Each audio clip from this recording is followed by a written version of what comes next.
The Warrior Training Center recently hosted Kenyan Army officials who were at Fort Benning to take a look at how the Army conducts its pre-ranger and ranger courses. 6 Kenyan Army soldiers spent the previous 2 weeks observing how the WTC runs its pre-ranger course. It's all part of a partnership between the National Guard and Kenya that will help the Kenyan Army with their goal of forming a special ranger battalion much like the Army's.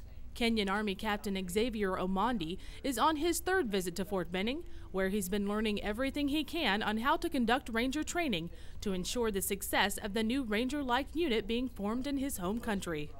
When you go back home, as I said, you want to build an instructor capacity of the same to have a school like this back at home. So we are looking at the way they are conducting the training and the behind the scene kind of thing that they do just to make the training go smoothly. So we borrow 1 or 2 things from them. The visit included a sit-down with WTC leaders, Kenyan officials, and representatives from Army Central Command, U.S. Army Africa, and Special Operations Command Africa. After the meeting, visitors were taken on a walkthrough of the pre-ranger course, which provided Kenyan officials with even more insight into the operations of ranger training.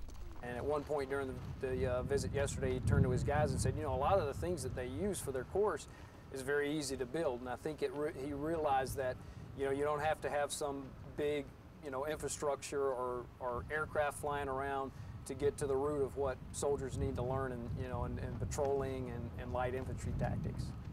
The partnership between Kenya and the National Guard, which began in 2007, has allowed for soldiers from both armies to travel to each other's countries in order to provide the best training possible.